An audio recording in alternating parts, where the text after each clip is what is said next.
بسم اللہ الرحمن الرحیم۔ شروع اللہ کے نام سے جو بڑا مہربان نہایت رحم کرنے والا ہے۔ السلام علیکم ناظرین۔ محترم ناظرین، آج کی اس ویڈیو میں ہم جانیں گے حوروں کی دنیا کے بارے میں۔ قرآن مجید میں حوروں کا تذکرہ کیسے اور کہاں کیا گیا ہے، ان کی تفصیلات اور خصوصیات کیا ہیں، حوریں کس چیز سے پیدا کی گئی ہیں، ان کی حسن و خوبصورتی اور کردار کی خصوصیات کیا ہیں، ان کی جسمانی اوصاف اور دلکشی کی قرآن و احادیث میں موجود وضاحتیں بیان کریں گے۔ کن لوگوں کے لیے حوریں مخصوص ہیں، جنت میں مردوں کے ساتھ حوروں کا تعلق کیا ہوگا، جنت میں اہل ایمان اور حوروں کے تعلق کی نوعیت کیا ہوگی، حوروں کا کردار جنت میں کیسا ہوگا، حوروں کی تعداد کیا ہوگی، عورتوں کا مقام اور حوروں سے موازنہ۔ خوش آمدید حوروں کی دنیا میں۔ حور ایک عربی لفظ ہے جس کا مطلب ہے خوبصورت یا حسین۔ اس کا بنیادی استعمال مقتون میں ہوتا ہے، جہاں یہ جنت کی ان حسین مخلوقات کی طرف اشارہ کرتا ہے جو اللہ کی رضا کی طرف سے اپنے بندوں کو عطا کی جائیں گی۔ حوریں انفرادی طور پر ایک خواب خواہش کی نمائندگی کرتی ہیں جو انسان کے دل میں ہوتی ہیں۔ حوریں خاص طور پر جنت میں موجود ہوتی ہیں۔ اسلامی تعلیمات کے مطابق جنت ایک ایسی جگہ ہے جہاں بندوں کا اللہ تعالیٰ کی رضا کی طرف سے انعامات دیے جاتے ہیں۔ حوریں اس دنیا میں موجود نہیں ہیں، وہ ایک روحانی اور مثالی دنیا میں رہتی ہیں جو دنیاوی زندگی سے بالا تر ہے۔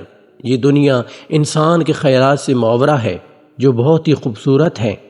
قرآن مجید میں جنت کے ساتھ ساتھ حوروں کا بھی ذکر آتا ہے۔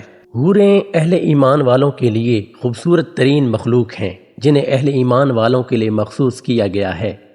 قرآن مجید میں متعدد مقامات پر حوروں کا ذکر کیا گیا ہے، جیسے سورۃ الدخان میں انہیں نیک بیویاں کہا گیا ہے، ہم انہیں بڑی بڑی آنکھوں والی حوریں عطا کریں گے۔ اسی طرح سورہ رحمان کی آیت نمبر 54 میں حوروں کو مرجان یعنی موتی سے تشبیہ دی گئی ہے۔ احادیث میں بھی ان کی صفات کا ذکر موجود ہے، جسے ان کے حسن و جمال اور دلکشی کو بیان کیا گیا ہے۔ حوروں کو خصوصی حسن اور لطفت کے ساتھ تخلیق کیا گیا ہے۔ وہ بے انتہا خوبصورت، نرم مزاج اور وفادار ہوں گی۔ اسلامی روایات میں ان کو موتی جیسی صاف شفاف اور لطیف جسم والی بتایا گیا ہے۔ احادیث میں ان کا ذکر کرتے ہوئے کہا گیا ہے کہ ان کی جلد اور جسم اس قدر خوبصورت ہیں کہ ان کی ہڈیوں کا مغز تک نظر آتا ہے۔ اس سے ان کی بے پناہ خوبصورتی کا اندازہ ہوتا ہے۔ جنت کی درجات کی تقسیم کے ساتھ حوروں کا بھی تعلق ہے۔ مختلف درجات میں مختلف نعمتیں ہوں گی، حوریں ان میں سے ایک ہوں گی۔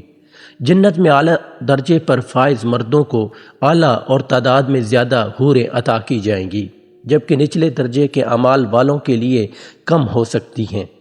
اس کا تعلق انسان کے اعمال اور نیکیوں سے ہوگا۔ حوریں اور اہل ایمان کے درمیان ایک مخصوص قسم کا روحانی اور جسمانی تعلق ہوگا۔ جنت میں انسان کی تمام تر خواہشات پوری ہوں گی اور حوروں کا ساتھ ان نعمتوں میں شامل ہوگا۔ روایات میں بیان کیا گیا ہے کہ جنت میں ہر مرد کے لیے کم از کم 2 حوریں عطا کی جائیں گی، لیکن بعض روایات میں ان کی تعداد بہت زیادہ بتائی گئی ہے۔ جنتی مردوں کے لیے یہ وعدہ کیا گیا ہے کہ حوریں ان کے لیے مخصوص ہوں گی۔ اسلام میں جنتی عورتوں کو حوروں سے بھی زیادہ اعلیٰ مقام عطا کیا جائے گا۔ حوریں جنت کی مخلوق ہیں، جبکہ جنتی عورتیں وہ ہیں جو دنیا میں نیک اعمال کے بدلے جنت میں داخل ہوں گی۔ ایک حدیث میں بتایا گیا ہے کہ جنتی عورتیں حوروں سے زیادہ خوبصورت ہوں گی، کیونکہ ان کے اعمال کا صلہ ان کے حسن میں ہوگا۔ اگرچہ حوروں کا حسن بھی بے مثال ہوگا، مگر ان کا روحانی مرتبہ بھی ایک اہم پہلو ہے۔ حوریں اپنے ساتھیوں کے لیے آرام اور سکون کا باعث بنے گی۔ ان کی رفاقت جنتی زندگی کو مکمل کرے گی۔ ان کا کردار اللہ کی رضا کے ساتھ جڑا ہوگا۔ مختلف اسلامی مکاتب فکر میں حوروں کے متعلق مختلف تشریحات پائی جاتی ہیں۔ بعض علماء حوروں کو جنت کی علامتی مخلوق سمجھتے ہیں جو کہ جنت کی بے شمار نعمتوں کی نمائندگی کرتی ہیں، جبکہ بعض علماء کے نزدیک حوریں ایک حقیقی مخلوق ہیں جو اہل ایمان کے لیے تیار کی گئی ہیں۔ ناظرین کرام، اگر آج کی ہماری یہ ویڈیو آپ کو اچھی لگی ہو تو ویڈیو کو لائک کریں اور چینل کو سبسکرائب کریں۔